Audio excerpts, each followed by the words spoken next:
Hola, ¿qué tal? Paz y bien, soy el Padre Rubén Francisco Bellante. Es una alegría para mí compartir otro capítulo más de Gozo y Evangelio, este programa, taller especialmente dedicado a catequistas, evangelizadores, misioneros, agentes de pastoral, donde intentamos transmitir algunas herramientas que ayuden al crecimiento y a la entrega en el servicio de la evangelización en las diferentes comunidades, parroquias, capillas, movimientos, colegios, asociaciones.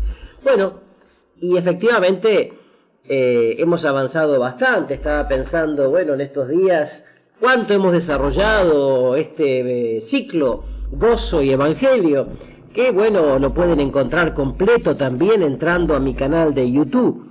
Entran a YouTube, buscan Rubén Francisco Bellante, el canal de YouTube Rubén Francisco Bellante, ahí dice suscribirse, pueden suscribirse de manera gratuita y encontrar allí todos los programas de Gozo y Evangelio de este ciclo, y también encontrar mucho material en video, en audio, en cápsulas de video, en programas, en series, ya sea sanación interior, adoración, alabanza, evangelización, temáticas familiares, temática de adicciones, temática de jóvenes, vocación, noviazgo, etcétera. Bueno, también todo lo que tiene que ver con la presencia del Espíritu Santo en nuestra vida. Piensen un poco ustedes que hemos desarrollado este programa, este ciclo, donde vimos primero los pasos del querigma, ¿se acuerdan? Vimos el amor de Dios, pecado y salvación, Jesús es el Señor, el Espíritu Santo, querigma y catequesis, el medio del querigma, recibirán poder y las 8 metas del querigma, la importancia del testimonio, el maestro y el discípulo, las 4 condiciones para ser discípulo, las fuentes del discipulado, la metodología de Jesús, la metodología de Jesús y nuestra misión, el plan de Jesús, evangelizando con poder. Vimos también los testigos, ¿no? Testimonios de hombres y mujeres del Antiguo Testamento, ¿se acuerdan? Hemos visto, por ejemplo, la vida y testimonio de Noé, de Abraham, de Jacob, de José de Egipto, de Moisés, de Josué, de Gedeón, de Sansón, Saúl, Ruth, Tobías, Daniel, Job, Jonás, Habacuc. Bueno, y ahora, como una especie de colofón, no sé si colofón, pero por lo menos de cúspide, me gustaría llamarlo así, vamos a ver un poco el tema fundamental de la gracia. Porque, ¿qué es la gracia? La gracia es Dios mismo que desea comunicarse con nosotros. Dios mismo que se comunica a nuestras vidas. Por eso vamos a invocar al Espíritu Santo. Ven, Espíritu Santo. Ven, Espíritu de Dios. Ven, Rúa Santa. Ven a hacernos gustar este programa en donde vamos a hablar de cómo Dios mismo se comunica a nuestras vidas por la gracia, ¿no? Este deseo de ser poseídos por Dios, este deseo de poder introducirnos en la Santísima Trinidad, de vivir como seres trinitarios, inmersos en el Padre, en el Hijo y en el Espíritu. Por eso, ven Espíritu Santo, ven Rúa Santa, ven Espíritu de Dios, ven a través de la poderosa intercesión del corazón inmaculado de María. Amén y amén. Entonces, les decía, Dios mismo quiere comunicarse a tu vida y a la mía. En los textos clásicos sobre la gracia se distinguen 2 dimensiones fundamentales que se denominan gracia increada y gracia creada. Cuando hablamos de la gracia increada, nos referimos a Dios mismo, a la misma vida de la Trinidad que se comunica. Evidentemente, solo Dios es increado, pero esa vida pasa a llamarse gracia únicamente cuando se comunica fuera de sí. Es decir, Dios solo se llama gracia cuando se ofrece y se autocomunica al ser humano como amigo, como padre, como esposo. Cuando hablamos de gracia creada, nos referimos a los efectos de esa vida de la Trinidad en nuestras vidas. Liberación, purificación, transformación, regeneración. Se trata ciertamente de un aspecto secundario, aunque inseparable. La clave entonces para una correcta comprensión de lo que es la gracia es partir de una convicción primordial. La gracia es la autocomunicación de Dios al ser humano. No es ante todo la comunicación de una fuerza sobrenatural, de algunos bienes superiores o de dones espirituales o de efectos creados. Es la comunicación de sí mismo, de su propia vida íntima al ser humano. Por eso no hay que entender la gracia como una ayuda para llegar al cielo, sino como una realización anticipada del cielo, como la gloria misteriosamente presente en nuestra vida. Entonces, ser poseídos por Dios. Es verdad que cuando entramos en una relación de amistad con Dios, eso no nos deja iguales, produce efectos de perdón, de liberación, de transformación. Pero si insistimos demasiado en ese cambio interior que realiza la gracia, fácilmente olvidamos el nuevo mundo de relaciones con Dios que Él nos regala, haciéndose amigo, esposo, etc. Y eso tiene prioridad absoluta por sobre el cambio interior que se produce en nosotros de manera simultánea. Decimos entonces que, en el orden de la causalidad eficiente y final, la gracia increada tiene prioridad absoluta. Es cierto que la gracia creada es un efecto inmediato e indispensable, que realmente nos penetra, nos modifica, nos informa, pero nunca puede darse prioridad a un efecto creado antes que a Dios mismo. Estamos hablando de una elevación infinita a una unión íntima con Dios que excede completamente todo nuestro ser natural. El cambio en la relación con Dios es lo que provoca inmediatamente un cambio en nuestro ser, y no al revés. Cuando Dios nos regala su amistad y nos introduce en su vida íntima, eso es lo que produce una transformación en nosotros. Por eso la gracia increada es la causa y la posibilidad de la gracia creada. Pensémoslo así. Solo al ser incorporada a Cristo, la persona humana es purificada de su pecado y regenerada, porque el pecado no puede ingresar en su humanidad santísima y porque esa humanidad santísima es la que nos purifica y regenera. Cuando es asumida en el seno de la Trinidad, la persona humana es transformada, porque tal elevación no puede dejar igual al ser humano y porque solo una novedosa actuación de la Trinidad entrañándose en el ser humano puede transformarlo interiormente. Pero por eso mismo hay que decir al mismo tiempo que la gracia creada es un efecto inseparable de la amistad que Dios concede. Es más, hay que afirmar que se deriva de la misma naturaleza de esa amistad, porque lo que Dios ofrece es una amistad que promueve al amigo, que lo libera, que lo sana, que lo renueva, que lo capacita. En este sentido, si bien cabe valorar el fuerte acento relacional que hay en la teología de la gracia, es inaceptable su afirmación de que el hábitus de la gracia y de la caridad, gracia creada, solo es necesario porque Dios así lo ha establecido, pero que Él podría haber decidido salvar al ser humano sin modificarlo. Bueno, qué importante que es esto, porque nos lleva a un punto fundamental, que es vivir en alianza. A ver, uno de los modos como puede pensarse y expresarse la vida nueva de la gracia es la alianza. ¿Lo pensaste? La alianza cruza todo el Antiguo y el Nuevo Testamento y también cruza toda tu vida y la mía, el tema de la alianza.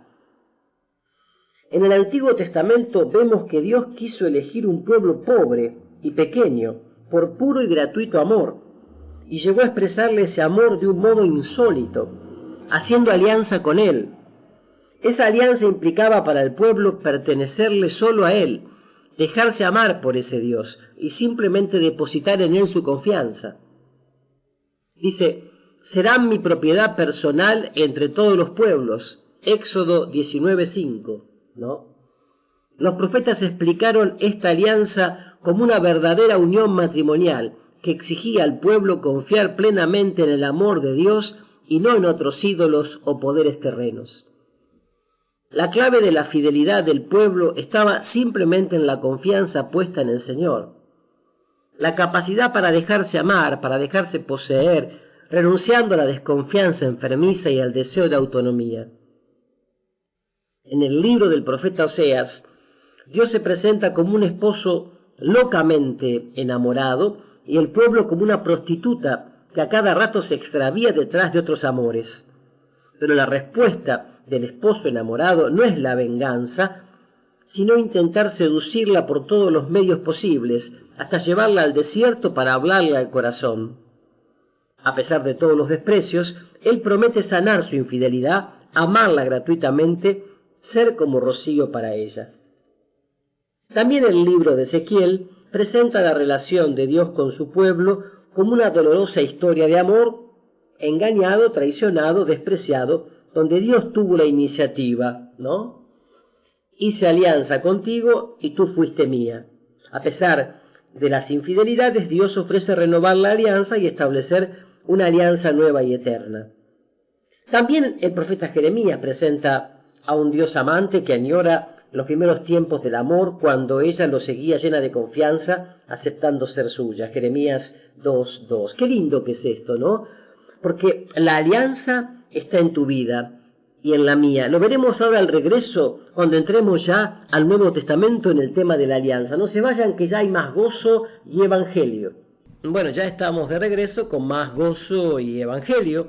Estamos viendo un poco el tema de cómo Dios mismo se comunica a nuestras vidas, ser poseídos por Dios y todo el tema de la gracia, pero también el tema de la alianza, ¿no? Y veíamos que en el Hijo de Dios, muerto y resucitado, se realiza sobreabundantemente los desposorios de Dios con la humanidad, que habían sido prefigurados en las figuras nupciales de la antigua alianza. O sea, la nueva alianza es la realización de las bodas entre Dios y la humanidad, tal como estaban bosquejadas en imágenes en la antigua alianza, pero que solo podían realizarse más allá del símbolo, cuando la corporalidad fuese compartida por las dos partes pactantes. La obra sublime de la nueva alianza es la que realizó plenamente Jesús en la cruz, sellando con su propia sangre el pacto eterno. Así es como se cumple, por encima de sí misma, la metafísica, ¿no?, de la belleza. En el Nuevo Testamento, la alianza es también una participación nuestra en la Pascua de Cristo, tanto en su muerte como en su resurrección. Vivir en gracia es ser poseídos por Cristo gloriosamente resucitado, que nos asocia al misterio de su cruz vivificadora. Siendo así poseídos por la acción del Espíritu, se reproduce en nuestra historia concreta el mismo misterio de su Pascua. Las relaciones humanas, el trabajo, la enfermedad y todas las dimensiones de la vida humana reflejan el misterio de la muerte y la resurrección del Señor. Por la gracia, esas dimensiones se hacen partícipes de la vida y de la fecundidad de Jesucristo, superando la contradicción entre la cruz y la gloria. La vida humana se hace incomprensible sin esta alianza que Dios ha sellado con nuestra pequeña existencia en la Pascua del Hijo. Sin esta alianza solo quedaría de este mundo una multitud de fragmentos sin sentido. Este misterio se hace presente plenamente en la celebración de la Eucaristía, el sacramento de la nueva alianza, donde se actualiza la acción redentora de Cristo y Él entra en el corazón de su pueblo para renovarlo y hacerlo capaz de una amorosa fidelidad. Por eso, la actitud adecuada en el momento de la comunión eucarística es la de entregar nuestras resistencias y dejarnos poseer, aceptar ser propiedad suya, dejarnos tomar por el único que es digno de entrar hasta la médula del corazón humano para tomar posesión de lo que le pertenece en virtud de la alianza. Así permitimos que nuestra alianza con Dios se renueve en cada celebración. Porque en realidad toda cooperación con la gracia debe ser descrita ante todo como una actitud receptiva. Solo a partir de esta actitud receptiva ante el amor de Dios se desencadena un nuevo dinamismo de cooperación, en el cual se involucran todas las aptitudes y la creatividad activa del ser humano. Si un ser humano acepta depender y se entrega al dinamismo de la gracia, la nueva alianza se hace realidad plena en su corazón, porque la persona pasa a pertenecer verdaderamente al Dios amante y él comienza a ser plenamente el Dios de un corazón que lo necesita y lo ama. Mientras tanto, el esposo sigue llamando a la puerta, ¿no? Mira que estoy a la puerta y llamo. Si alguien oye mi voz y me abre, entraré en su casa y cenaremos juntos. Cuando se produce el encuentro de amor, Dios mismo se alegra porque en esta alianza el amor es verdaderamente mutuo. La Biblia nos presenta a un Dios que, con gozo incontenible y desbordante, baila y grita cuando puede salvarnos, cuando puede recuperarnos, cuando le damos un espacio y le permitimos que nos libere. Vale la pena releer con el corazón que Dios salta, grita, da vueltas de alegría. En el Evangelio, Jesús es el buen pastor que, al recuperar la oveja perdida, la pone sobre sus hombros, lleno de alegría, y hay fiesta en el cielo. Detrás de esta imagen de Dios que nos presenta la Escritura hay una verdad muy honda y sugestiva por un misterio que no alcanzamos a entender. El Dios perfectísimo y limitado ha querido necesitar de la criatura humana. Si puede alegrarse cuando nos abrimos a su obra salvadora, es porque de alguna manera lo toca nuestro rechazo, ¿no? De modo que la relación de amor entre Dios y nosotros que se realiza en la alianza con Él es verdaderamente mutua. En la encarnación Dios se ha hecho vulnerable y por un misterio que traspasa el tiempo y el espacio, el Jesús que sufría por el abandono de los demás se hace presente en nuestras vidas, es herido por amor a nosotros y halla consuelo y gozo cuando nos recupera. Creemos en la sinceridad de Dios cuando dice: eres precioso a mis ojos, eres estimado y yo te amo. Isaías 43:4. Nuestro Dios, por una decisión libre que procede de su amor perfecto, ha querido lamentarse por nuestro rechazo y anhelar nuestra amistad. Es el Padre que está esperando en el camino y se conmueve profundamente cuando ve regresar al Hijo perdido. Jesús es el reflejo perfecto de esa actitud divina ante el ser humano cuando se queja frente a la ciudad amada. Jerusalén, Jerusalén, ¿cuántas veces quise recibirte como la gallina junto a los pollitos bajo sus alas? Pero no quisiste. Y llora por ella. La experiencia de los místicos da testimonio de esta alianza verdaderamente mutua entre Dios y la criatura, donde Él es verdaderamente alcanzado como término de nuestro amor. Como ejemplo podemos mencionar el caso de Santa Ángela de Foligno, que luego de sus más profundas experiencias místicas percibía que Dios le decía algo así: Ángela, Dios está llena de ti, porque Él, que todo lo tiene y nada necesita, se adapta a nuestro modo de amar y opta por dejarse tocar por nuestro amor. Decide dejarse querer, elevando nuestra capacidad de amar a una dimensión infinita. Para hablar brevemente sobre la vida de la gracia como amistad con Dios, nos dejamos iluminar por algunos textos bíblicos. Por ejemplo, Sabiduría, capítulo 7, versículo 27-28, Santiago, capítulo 2, versículo 23, Lucas, capítulo 12, versículo 4, Juan, capítulo 15, versículos del 13 al 15, Efesios, capítulo 2, versículo 19. Recogiendo esta herencia bíblica, los padres destacaron que el ser humano se hace amigo de Dios no por el cumplimiento de la ley, sino por la misericordia gratuita de Dios que lo eleva a esa amistad desde el bautismo. Pero hay que aclarar que el bautismo no necesariamente nos eleva al estado de amistad con Dios. En todos los casos destruye el pecado original para siempre y hace al ser humano hijo de Dios de una manera germinal por el carácter sacramental. Pero cuando es recibido por un adulto no arrepentido de sus pecados actuales, no infunde la gracia santificante y el adulto no recibe el perdón de esos pecados. Por otra parte, la filiación germinal recibida en el bautismo está llamada a un desarrollo que se va alcanzando progresivamente en la cooperación con la gracia santificante. En este sentido, la noción de amistad permite clarificar esta distinción. A ver, sin la gracia santificante puede haber cierta filiación, pero nunca amistad con Dios. Un bautizado que nunca deja de ser hijo puede no vivir en amistad con Dios, aunque en él habite permanentemente el llamado y la disposición hacia esa amistad. Qué interesante, no muy interesante. ¿Por qué? Porque Santo Tomás de Aquino describe la caridad como amistad, con las siguientes notas: es un amor que busca el bien del amado, es verdaderamente mutuo y se funda en alguna comunicación. En este sentido, la gracia es una relación con Dios y una real amistad. En primer lugar, Dios nos ama buscando nuestro bien y sin necesidad de utilizarnos para su proyecto.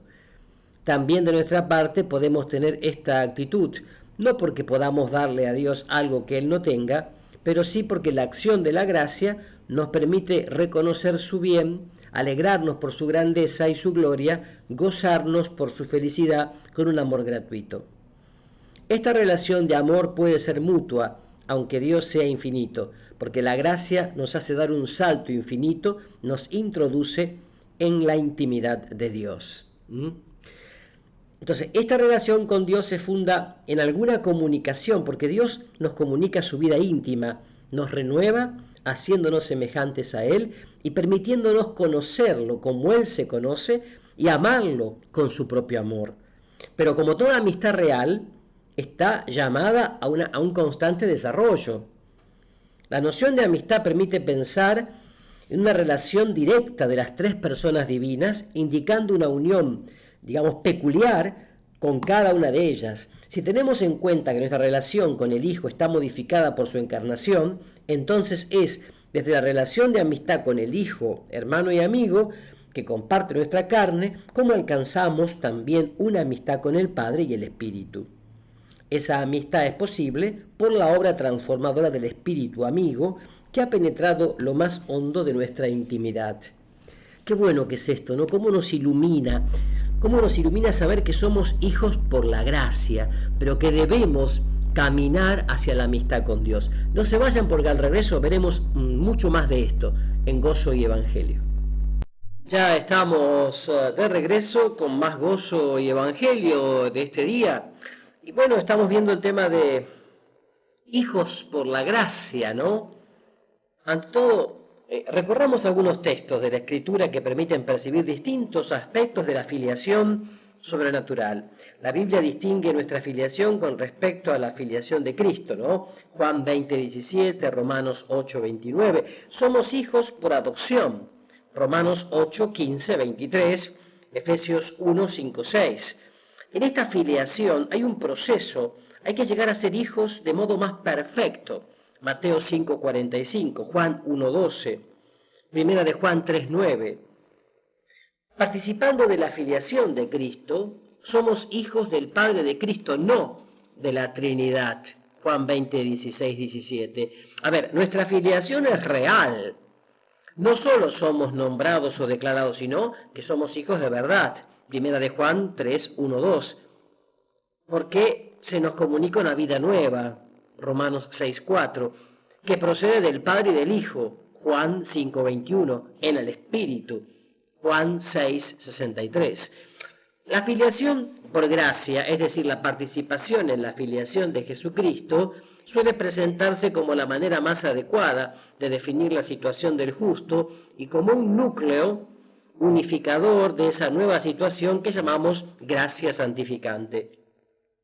Las diferentes expresiones que se utilizan para describir la vida nueva del ser humano justificado y los diversos aspectos de su nueva situación ante Dios, o sea, inhabitación, amistad, paz, filiación, alianza, no siempre se armonizan en una síntesis coherente que muestre una clara relación, sino que habitualmente se yuxtaponen.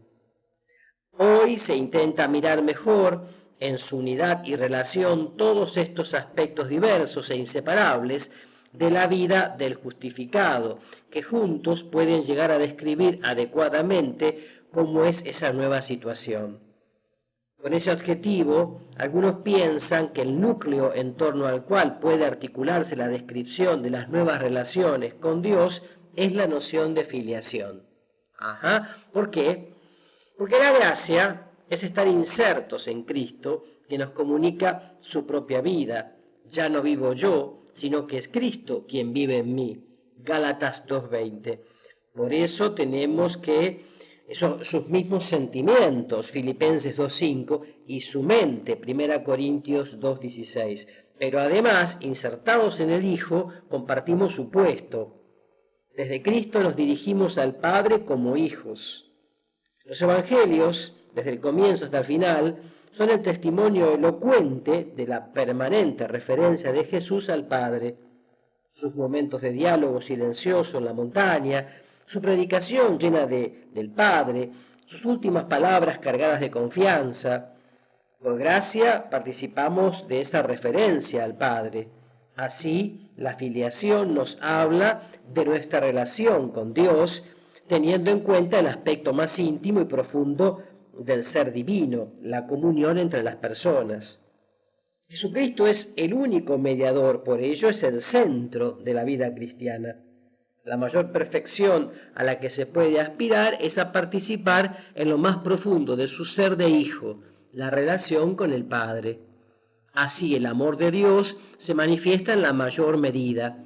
El ser humano, inserto en Cristo, pasa a ser objeto del amor que Dios Padre tiene al Hijo unigénito, porque la criatura se une e identifica con Cristo por la gracia. En la época patrística era frecuente hablar de una divinización que implica la participación de la filiación de Cristo y tiene su origen en el dinamismo descendente de la encarnación del Hijo. Es lo que los padres solían llamar intercambio. Pero detengámonos ahora a explicar en qué consiste precisamente la mediación de Cristo en la vida de la gracia. Recordemos que Padre e Hijo se identifican esencialmente, aunque se distinguen en la oposición de personas. Así se distinguen, pero sin separación. En cambio, entre el Padre y un ser humano, esta oposición implica una distancia infinita.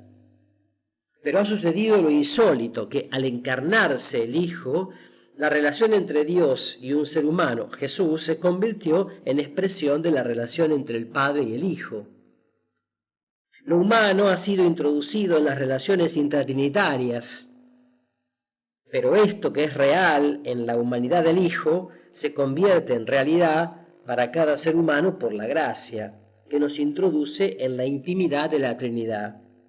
La gracia nos hace compartir el lugar del Hijo encarnado por una participación en su vida resucitada. Así, insertos en el Hijo, se ha superado la distancia infinita que teníamos con el Padre, y por la gracia el Padre nos mira como mira al Hijo, nos ama como ama al Hijo. Nosotros miramos al Padre y lo amamos desde el Hijo. Recordemos que esta filiación por la gracia santificante, que va creciendo a medida que se crece en la vida de la gracia, debe distinguirse de la filiación germinal recibida en el bautismo. Esta filiación germinal, como habíamos dicho, ya permanece por el carácter sacramental, aun cuando la persona pierda la gracia santificante por el pecado mortal. La frecuente confusión que se produce entre los dos efectos del bautismo, carácter y gracia santificante, y entre estos dos modos de filiación, muestra la conveniencia de acudir a la noción de amistad para decir que nunca dejamos de ser completamente hijos, aunque dejemos de ser amigos de Dios. Qué interesante que es esto, ¿no? Por eso sigue siendo necesario describir de distintas maneras la vida nueva del ser humano en gracia. No ignoramos que siempre estamos en el orden de las analogías, siempre imperfectas, que han de pasar por una purificación en la vía negativa. Además, se trata de imágenes cargadas de connotaciones psicológicas que a veces pueden ser conflictivas, lo cual sucede más frecuentemente con la idea de filiación que con la de amistad. Así lo ha mostrado suficientemente la psicología y se constata ordinariamente en la dirección espiritual. También aquí aparece el riesgo latente de todo hablar humano acerca de Dios, un riesgo que se acentúa por el hecho de que la paternidad humana no solo es menor como perfección ontológica que la de Dios, sino también porque ella se puede realizar de forma deficiente desde el punto de vista moral. Sería el caso recordar aquí que en ninguna cultura y en ninguna etapa histórica la humanidad ha alcanzado una realización humanamente plena y totalmente perfecta de la paternidad. Esto vale ante todo para quienes tienen de la paternidad humana una experiencia funesta, qué sé yo, la hija violada, el hijo maltratado y golpeado, el hijo sobreprotegido y consentido, ¿no? Habrán también de hacer un gran esfuerzo espiritual para superar estas experiencias al expresar su relación religiosa con Dios en la categoría familiar de la paternidad. De ahí la importancia de la profunda sanación interior desde esta experiencia única, inigualable, inefable del amor incondicional del Padre Dios sobre la vida de cada uno de nosotros. De ahí entramos en el tema de la Trinidad, ¿no? O sea, la Trinidad que nos habita. Es una cuestión ardua, pero es muy importante porque todo este tema, de toda esta serie de gozo y evangelio llega a esta cumbre que es la Trinidad, ¿no? Y partamos de esto.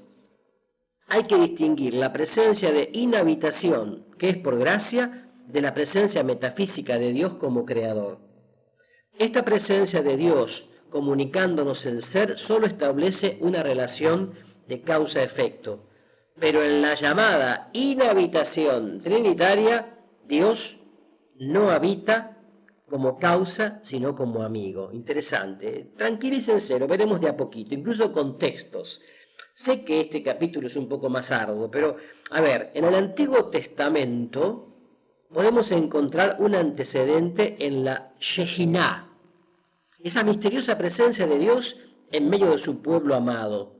Éxodo 29, 45, 46, Levítico 26, 11, 13.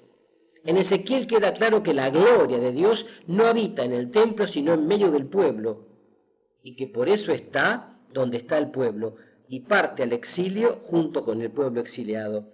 Ezequiel 10, 18, 20, también capítulo 11, versículos 22, 25. Luego vuelve con el pueblo del exilio, y si habita en el templo de Jerusalén es porque el pueblo ha regresado a la ciudad. Ezequiel 43, 1, 4. Teniendo en cuenta que nosotros habitamos en él, más que él en nosotros, es destacable la idea de Dios como un santuario para el pueblo. Ezequiel 11, 16. También son importantes los textos sobre el Espíritu de Dios que actúa desde el interior del ser humano. Salmo 50, versículo 13, Salmo 143, versículo 10, y el anuncio de una gran efusión, Isaías 11, 1, 2, Isaías 32, 15, 18, Isaías 42, 1, que implicará un cambio profundo en el corazón humano, Ezequiel 36, 24, 28. La idea de Dios como santuario pasa al Nuevo Testamento. Cristo es ahora el nuevo templo, Juan 2, 19, 22, y de él brota el Espíritu prometido, Juan 7, 37, 39. El Emmanuel, Dios con nosotros, es Cristo que habita entre nosotros, 1 Corintios 6, 19, Gálatas 2, 20. La inhabitación específicamente trinitaria aparece en Juan, capítulo 14, versículo 23 al 26, Juan 16, versículos 13, 15, Juan 17, 21, 26. Y en Apocalipsis 21, 3, 4 aparece el sentido comunitario del Antiguo Testamento. Pero no se vayan, que ya regresamos con la última parte del programa de hoy de Gozo y Evangelio. Ya estamos de regreso con la última parte de hoy de Gozo y Evangelio, programa y serie completa que ustedes pueden volver a escuchar, compartir, grabar, incluso a través de mi canal de YouTube, Rubén Francisco Bellante. Ustedes ingresan al canal de YouTube donde dice suscribirse, se suscriben en forma gratuita Allí tienen toda la serie completa de Gozo y Evangelio y también muchas otras series de televisión, de audio, también cápsulas de televisión, de video, para compartir, para poder meditar sobre diferentes temas, sanación interior, también el tema de las adicciones, el tema de matrimonio y familia, el tema de vocación y llamado, el tema del Espíritu Santo, es decir, muchos temas para crecimiento que pueden también compartir en sus comunidades, entrando, como digo, en el canal de YouTube Rubén Francisco Bellante y suscribiéndose. Y también, por supuesto, ahí hurgando un poco todo lo que hay dentro, ¿no? Estábamos hablando, antes de irnos a la pausa, de la Trinidad que nos habita. Los padres de la Iglesia distinguían claramente la inhabitación de cualquier otra presencia divina en el mundo. La liturgia llama al Espíritu Santo dulce huésped del alma. Y en la tradición espiritual de la Iglesia hay una constante convicción sobre una peculiar inhabitación del Espíritu en nosotros. Por lo tanto, no es suficiente decir que en realidad toda la Trinidad habita en el justo. Hay algo que debe poder decirse de modo peculiar de la presencia del Espíritu. Se plantea entonces la pregunta sobre la realidad propiamente trinitaria de esta inhabitación. Es decir, nos planteamos si por la gracia se establecen realmente relaciones peculiares con cada una de las personas divinas, si hay una unión especial y distinta con cada persona de la Trinidad. Es clásica la afirmación de que por causalidad eficiente todo es común a las tres personas. Esto es indiscutible, porque cuando Dios produce algo fuera de sí, eso no puede ser obra solo de una persona y no de otra. Si eso sucediera, no podríamos hablar de un solo Dios, de una única naturaleza divina que actúa. Por lo tanto, también en la obra transformadora de la gracia, que es acción de la única naturaleza divina, todo es absolutamente común a las tres personas. Desde este punto de vista, entonces, no podemos decir que hay alguna relación especial con el Padre, o con el Hijo, o con el Espíritu. Todo es común a las tres.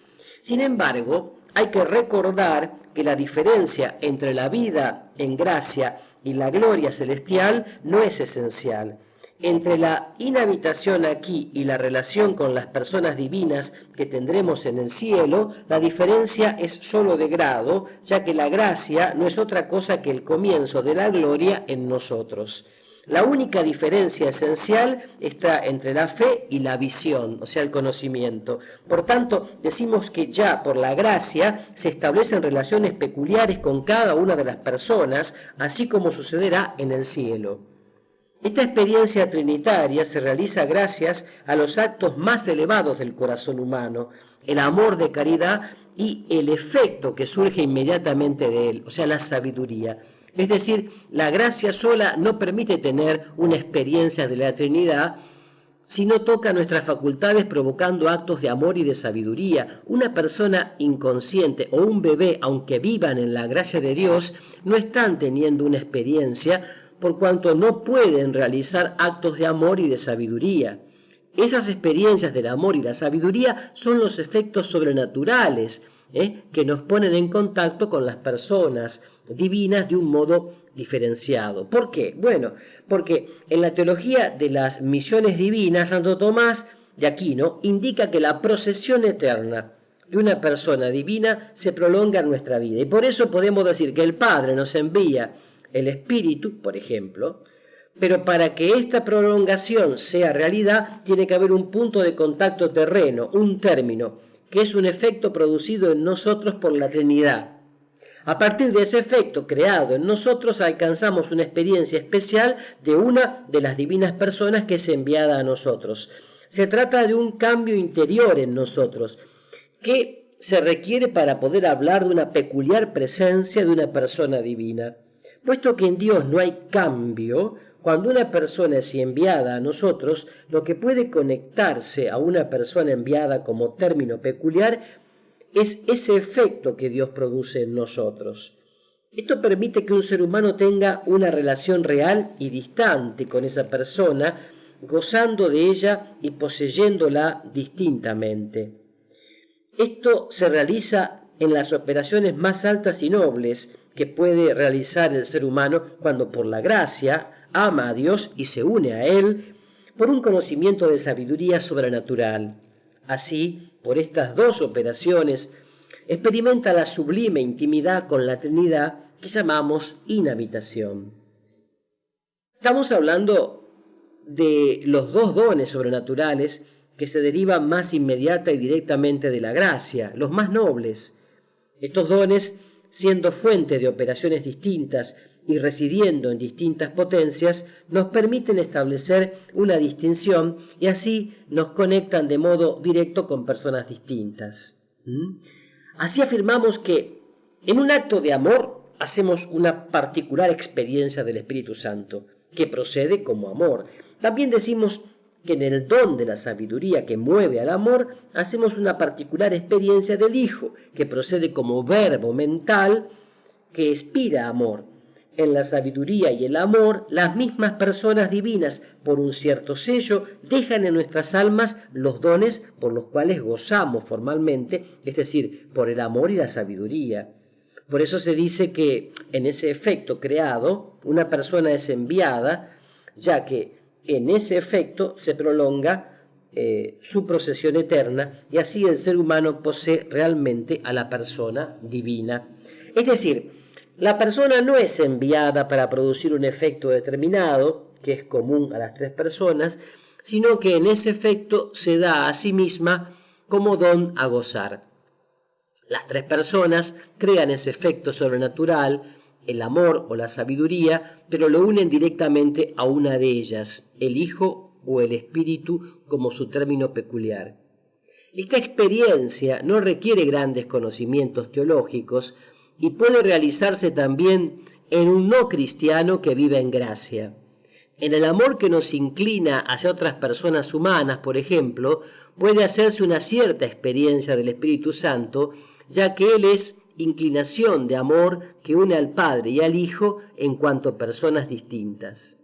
Si alguien ama de verdad, esta relación con el Espíritu se realiza en su interior, aunque nunca haya oído hablar del Espíritu Santo ni pueda expresar con palabras quién es.